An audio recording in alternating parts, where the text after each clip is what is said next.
Hello dears, welcome back. ഇന്നത്തെ വീഡിയോയിലേക്ക് എല്ലാവർക്കും സ്വാഗതം.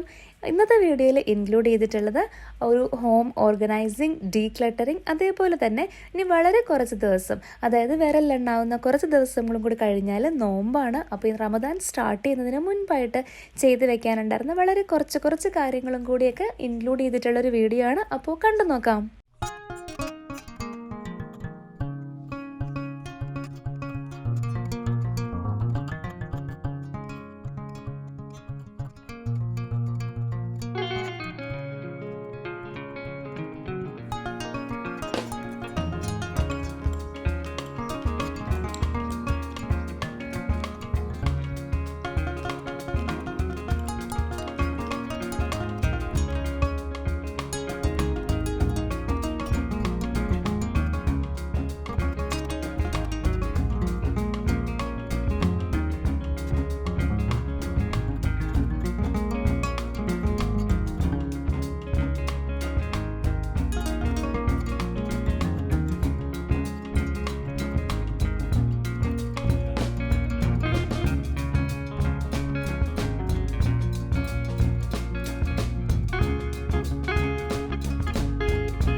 ഇപ്പോൾ സ്കൂൾ വെക്കേഷൻ ടൈമാണ്. അപ്പം അതുകൊണ്ട് തന്നെ നമ്മളുടെ ഈ ഒരു ക്ലീനിങ് പ്രോസസ്സിൽ ആദ്യം തന്നെ ചെയ്തിട്ടുണ്ടായിരുന്നത്, കുട്ടികൾ ഉപയോഗിക്കുന്നുണ്ടായിരുന്ന ബാഗ് ഉണ്ടല്ലോ, അത് രണ്ടും വാഷ് ചെയ്തിട്ട് അതെല്ലാം കൂടി ബാഗ്സ് ഇരിക്കുന്ന സ്ഥലത്തേക്ക് വെക്കുന്നുണ്ട്. അതേപോലെ തന്നെ ഇനിയിപ്പം സ്കൂൾ തുറക്കുമ്പോഴത്തേക്കിനും ഉപയോഗിക്കാൻ വേണ്ടിയിട്ട് യൂണിഫോംസ് ഇപ്പോൾ തന്നെ അയൺ ചെയ്തിട്ട് അതും ഒരു സ്പേസിൽ വെക്കുന്നുണ്ട് കേട്ടോ.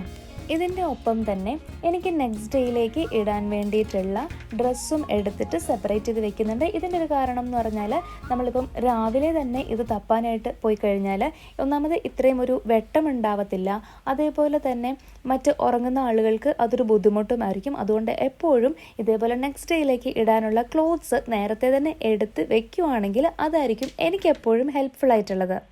അത് കഴിഞ്ഞപ്പോഴത്തേക്കിനും ഞാൻ നെക്സ്റ്റ് മീൽ ടൈമിലേക്ക് വേണ്ടിയിട്ട് ഒരു എഗ് കറി റെഡിയാക്കുന്നുണ്ട്. അപ്പം അതിന് വേണ്ടിയിട്ട് ഇവിടെ അനിയൻ കട്ട് ചെയ്യുവാണ് കേട്ടോ. അപ്പം ഇതിൻ്റെ കൂടെ തന്നെ നിങ്ങൾക്ക് നോക്കുമ്പോഴത്തേക്കിനും അറിയാനായിട്ട് പറ്റും, ആ സൈഡിൽ ഒരു സ്റ്റാൻഡിൽ കുറച്ച് പാക്കറ്റ്സും ഒക്കെ തന്നെ വെച്ചിട്ടുണ്ട്.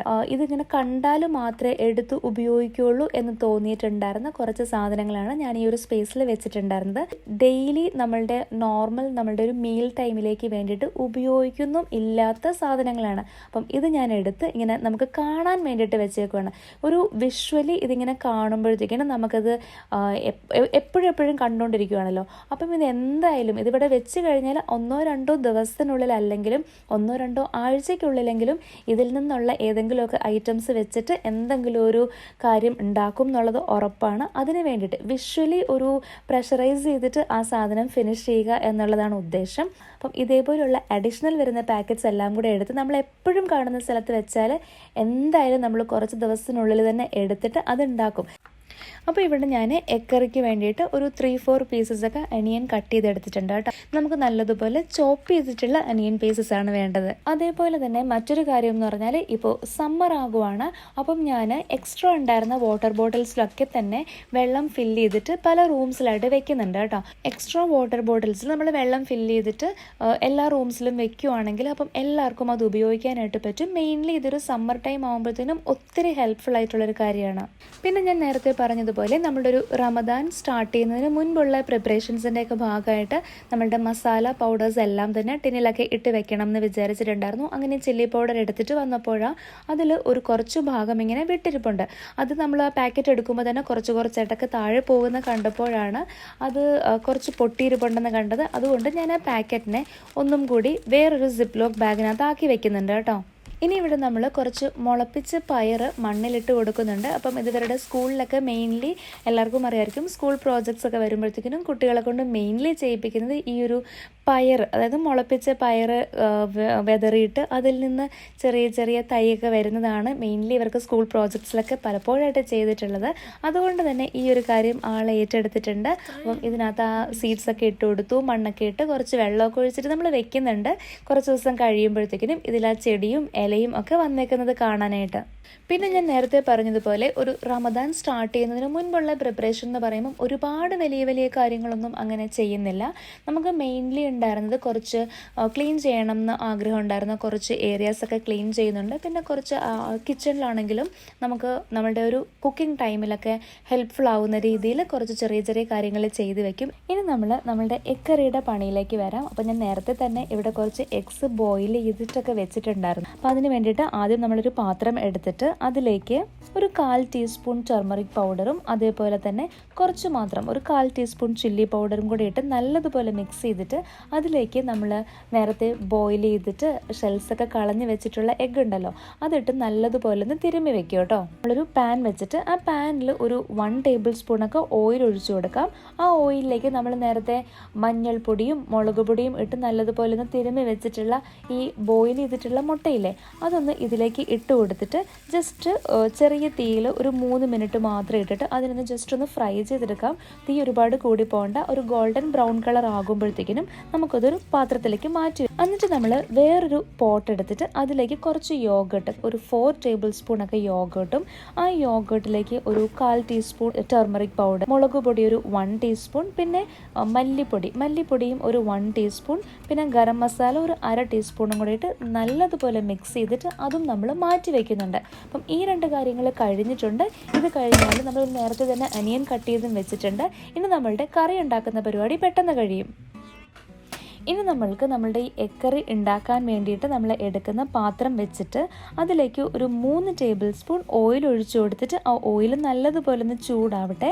ആ സമയത്തേക്കിന് ചെറിയ ജീരകയില്ലേ, അതൊരു 1 ടീസ്പൂൺ അതിട്ട് കൊടുക്കാം. അതേപോലെ തന്നെ നമ്മൾക്ക് പച്ചമുളക് അതൊന്ന് ചോപ്പ് ചെയ്ത് ഒരു പച്ചമുളക് മാത്രം ഇടാം. എന്നിട്ട് നമ്മൾ നേരത്തെ നല്ലതുപോലെ ചോപ്പ് ചെയ്ത് ഒരു 3-4 പീസൊക്കെ അനിയൻ വെച്ചിട്ടുണ്ടായിരുന്നല്ലോ, അത് ഇതിലേക്ക് ഇട്ട് കൊടുക്കാം. അതിൻ്റെ കൂടെ തന്നെ നമുക്ക് നമ്മളുടെ ടേസ്റ്റ് അനുസരിച്ച് കുറച്ച് ഉപ്പും കൂടി ആഡ് ചെയ്യാം. എന്നിട്ട് ഇത് ഒരു മീഡിയം ഹീറ്റിൽ കിടന്നിട്ട് ഒരു 10 മിനിറ്റോളം ഇതിങ്ങനെ ചൂടാവട്ടെ. അപ്പോൾ അതിൻ്റെ കളറൊക്കെ ഒന്ന് നല്ലപോലെ മാറി ഒരു ഗോൾഡൻ ബ്രൗൺ കളറിലേക്കൊക്കെ ആയി വരുന്ന ഒരു സമയത്ത് നമുക്കതിലേക്ക് ജിഞ്ചർ ഗാർലിക് പേസ്റ്റ് ആഡ് ചെയ്യാം. ജിഞ്ചർ ഗാർലിക് പേസ്റ്റ് ആഡ് ചെയ്യുന്നത് ഒരു 2 ടീസ്പൂണാണ് കേട്ടോ. ഇനി അത് ആഡ് ചെയ്തതിന് ശേഷം ഒരു 5 മിനിറ്റ് അങ്ങനെ തന്നെ വെക്കാം. അതിനുശേഷം നമ്മൾ അതിലേക്ക് കുറച്ച് ടൊമാറ്റോ പ്യൂരി ആഡ് ചെയ്ത് കൊടുക്കണം. എടുത്താലും ഒരു 5 ടേബിൾ സ്പൂൺ ആ ഒരു കണക്ക് മതി കേട്ടോ. അപ്പം ഇതിനകത്തേക്ക് ഇട്ട് കൊടുത്തിട്ട് അത് നല്ലതുപോലെ ഒന്ന് ചൂടാവട്ടെ. കുറച്ച് വെള്ളം ഇതിനകത്ത് ഇങ്ങനെ സ്പ്ലാഷ് ചെയ്ത് കൊടുക്കാം, ഒരുപാട് ഒഴിക്കേണ്ട. എന്നിട്ട് ഇതൊരു വളരെ ലോ ടു മീഡിയം ഹീറ്റിൽ ഒരു 5 മിനിറ്റ് അങ്ങനെ തന്നെ ഫ്രൈ ആക്കട്ടെ കേട്ടോ. അതിനുശേഷം നമ്മൾ നേരത്തെ അവിടെ യോഗേർട്ട് മിക്സ് റെഡിയാക്കി വെച്ചിട്ടുണ്ടായിരുന്നില്ലേ, ആ യോഗേർട്ട് മിക്സ് ഇതിനകത്തേക്ക് ആഡ് ചെയ്ത് കൊടുത്തിട്ട് ലോ ഹീറ്റിൽ നമുക്കൊരു 3 മിനിറ്റൊക്കെ കുക്ക് ചെയ്യാം. അങ്ങനെ ലോ ഹീറ്റിൽ ഇതിങ്ങനെ ഇട്ട് കുറച്ച് കഴിയുമ്പോഴത്തേക്കിനും അതിൽ നിന്നൊക്കെ ഒരു ഓയിൽ സെപ്പറേറ്റ് ആയി നമുക്ക് ഈ ഒരു കൂട്ട് നല്ലതുപോലെ കുക്കായി വന്നേക്കുന്നത് മനസ്സിലാക്കാൻ പറ്റും. ആ സമയത്ത് നമുക്കൊരു കുറച്ച് മാത്രം വെള്ളം അതിലേക്ക് ആഡ് ചെയ്യാം. ഒരു 1/4 കപ്പോ 1/2 കപ്പ് അത്രയൊക്കെ മതി കേട്ടോ, അതിൽ കൂടണ്ട. അത്രയും വെള്ളം ആഡ് ചെയ്തിട്ട് ഇതിനൊരു 5 മിനിറ്റും കൊണ്ട് നല്ലതുപോലെ മൂടി വെച്ചിട്ട് കുക്ക് ചെയ്യാം.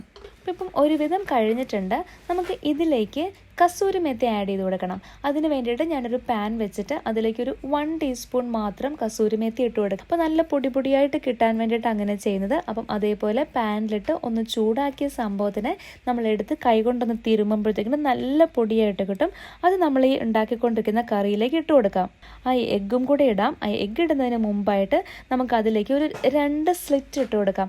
എങ്കിലും മാത്രമുള്ള മസാലയൊക്കെ ഉള്ളിലേക്ക് കയറി അതിൻ്റെ ഉള്ളിലൊക്കെ പിടിച്ച് ആ ഒരു ടേസ്റ്റ് വരത്തുള്ളൂ. അപ്പം ഈ എഗ്ഗും കൂടി ആഡ് ചെയ്തിട്ട് പിന്നെ നമുക്കൊരു 1/4 കപ്പ് മാത്രം വെള്ളം ആഡ് ചെയ്ത് കൊടുക്കാം കേട്ടോ.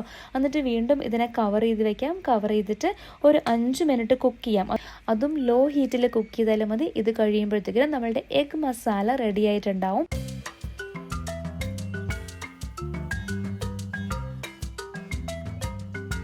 ഇതിൻ്റെ ഒപ്പം തന്നെ ഞാനിവിടെ ഒരു DIY ആയിട്ട് ഒരു സ്റ്റോറേജ് കണ്ടെയ്നറും കൂടി ഉണ്ടാക്കിയെടുക്കുന്നുണ്ട് കേട്ടോ. ഇത് ഞാൻ മുൻപൊരു വ്ലോഗിൽ കാണിച്ചിട്ടുണ്ടായിരുന്നു. നമ്മളിപ്പം വലിയ പാക്കറ്റിൽ അല്ലെങ്കിൽ വലിയ ബോട്ടിലിൽ പാല് വാങ്ങുമ്പോഴത്തേക്കിനും ഇത് 1 ലിറ്ററിൻ്റെ ആണെങ്കിൽ കാര്യമില്ല, ഇപ്പം 2 ലിറ്റർ അല്ലെങ്കിൽ 3.5 ലിറ്ററിൻ്റെയൊക്കെ ബോട്ടിൽ കിട്ടുമല്ലോ, അതിൻ്റെ ഒരു ക്യാൻ നമ്മൾ ഉപയോഗിച്ചതിന് ശേഷം അതിൻ്റെ മുകളിലത്തെ ഭാഗം കട്ട് ചെയ്ത് കളഞ്ഞാൽ അതിൻ്റെ താഴത്തെ ഭാഗം നമുക്ക് നല്ലൊരു സ്റ്റോറേജ് കണ്ടെയ്നറായിട്ട് ഉപയോഗിക്കാനായിട്ട് പറ്റും. മെയിൻലി നമ്മൾ ഫ്രിഡ്ജിലൊക്കെ എന്തെങ്കിലും വെക്കുമ്പോഴത്തേക്കിനും നല്ല ഭംഗിയായിട്ട് അതൊരു വൈറ്റ് കളറിൽ ഇരിക്കുകയും ചെയ്യും. പിന്നെ നമ്മൾക്ക് ഇതിന് ഓരോ സാധനത്തിന് വേണ്ടിയിട്ട് നമുക്ക് അഡീഷണലി സ്റ്റോറേജ് ബോക്സസ് വാങ്ങേണ്ട ആവശ്യമില്ല. അപ്പം ഇവിടെ ഞാനിത് ഉപയോഗിക്കുന്നത് നമ്മളുടെ വെജിറ്റബിൾ കണ്ടെയ്നറിലാണ് കേട്ടോ. അതായത് ഓൾറെഡി അവിടെ നല്ല ഓർഗനൈസിങ് കണ്ടെയ്നേഴ്സ് ഓൾറെഡി 2 ഉണ്ടായിരുന്നു. അതിൻ്റെ കൂടെ വെക്കാൻ വേണ്ടിയിട്ട് ഞാൻ ഈ ഒരു മിൽക്ക് ക്യാനിൽ നിന്നുള്ള ഒരു സ്റ്റോറേജ് കണ്ടെയ്നറും കൂടെ റെഡിയാക്കി എടുക്കുന്നുണ്ട്.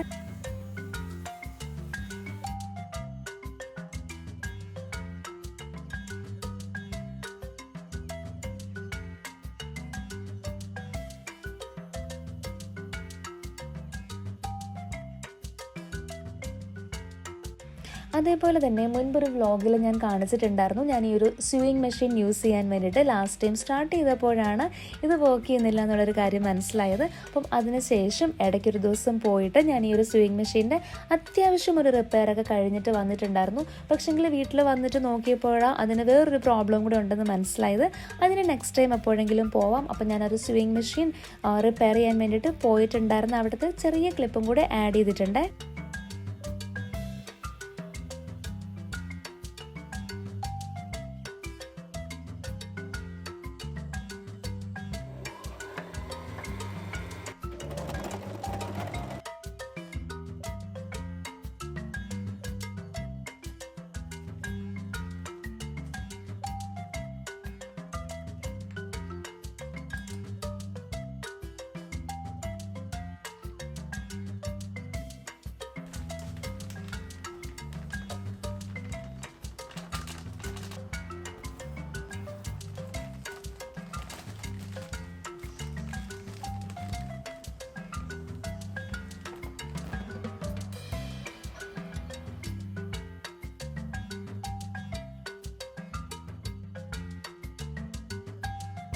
അതേപോലെ മറ്റൊരു കാര്യം ചെയ്യാനുള്ളതെന്ന് വെച്ചാൽ നമ്മൾ ഈ തവിയും അതേപോലെ സ്പൂൺസും നൈഫും ഒക്കെ ഇട്ട് വെക്കുന്ന ആ ഒരു ഹോൾഡർ ഉണ്ടല്ലോ, അത് കുറേ നാളായിട്ട് ആയിട്ട് വാഷ് ചെയ്തിട്ടില്ലായിരുന്നു കേട്ടോ.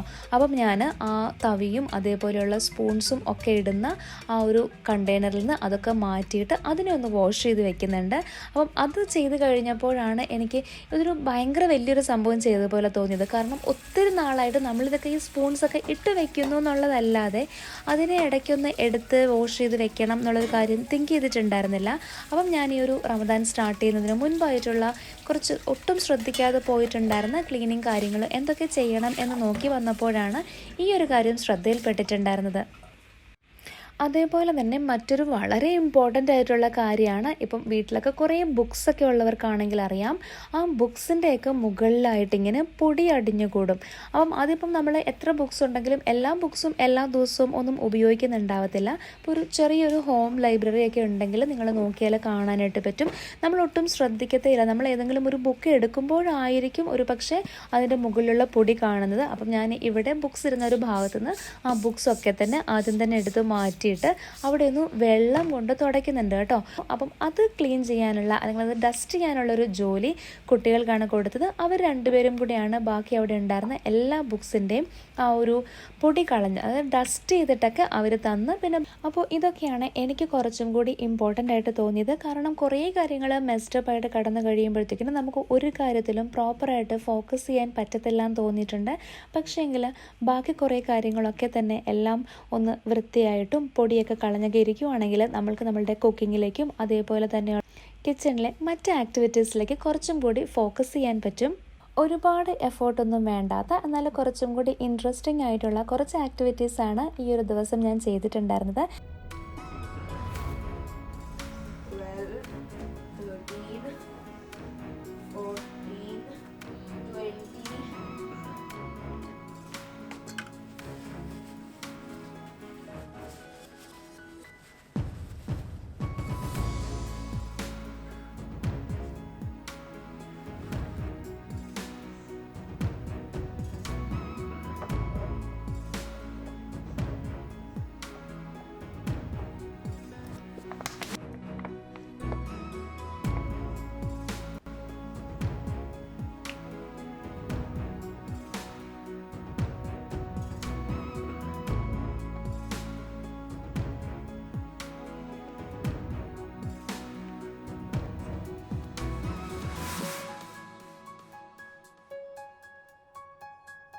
പുതിയൊരു മാസം തുടങ്ങുമ്പോഴത്തേക്കിനും നമ്മളൊരു പുതിയൊരു രീതി ഇത്രയും നാളുമുണ്ട് 11 മാസത്തിന് ശേഷം പുതിയൊരു രീതി അഡോപ്റ്റ് ചെയ്ത് തുടങ്ങുമ്പോഴത്തേക്കിനും നല്ല രീതിയിലേക്ക് അതിനെ എല്ലാം കൊണ്ടും മനസ്സുകൊണ്ടും ശരീരം കൊണ്ടും ഒക്കെ തന്നെ സ്റ്റാർട്ട് ചെയ്യാൻ വേണ്ടിയിട്ട് തന്നെ നമ്മളുടെ ഒരു ബാത്ത് ഏരിയയിൽ വയ്ക്കുന്ന ഒരു സോപ്പാണെങ്കിലും അതേപോലെ തന്നെ ഹാൻഡ് വാഷ് ആണെങ്കിലും ഒക്കെ തന്നെ ഒന്ന് ചേഞ്ച് ചെയ്ത് വെക്കുന്നുണ്ട്. അതേപോലെ തന്നെ നമ്മൾ റെഗുലർലി എല്ലാ ദിവസവും ഉപയോഗിക്കുന്ന ആ ഒരു ഡ്രോവർ ഉണ്ടല്ലോ, അതും ഒന്ന് ക്ലീൻ ചെയ്ത് വെക്കുന്നുണ്ട് കേട്ടോ. അപ്പം ഇതെന്നൊക്കെ പറഞ്ഞാൽ നമ്മൾ ഡെയിലി ഒന്നും തന്നെ എടുത്ത് എപ്പോഴും അതിൻ്റെ പൊടിയും അഴുക്കും ഒന്നും കളഞ്ഞു വെക്കുന്നതല്ല.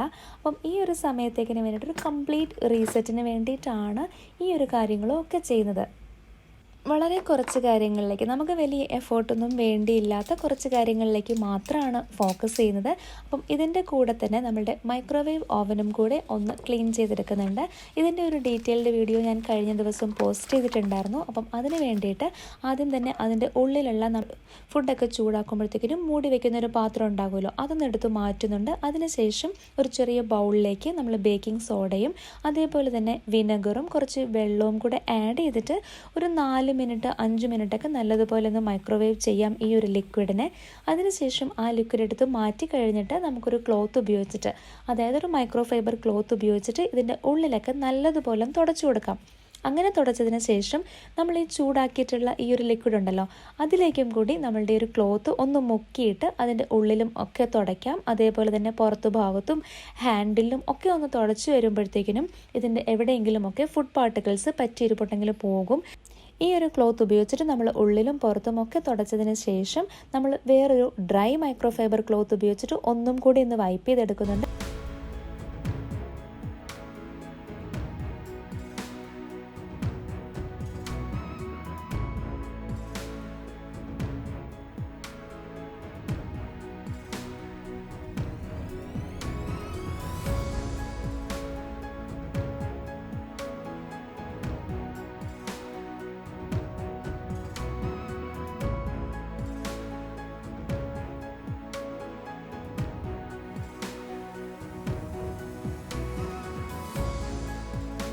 ഇതിൻ്റെ കൂടെ തന്നെ ചെയ്യണം എന്ന് ഞാൻ വിചാരിച്ചിട്ടുണ്ടായിരുന്നു മറ്റൊരു കാര്യം എന്ന് പറഞ്ഞാൽ ഈ ഒരു മണി പ്ലാന്റ് ആണ്.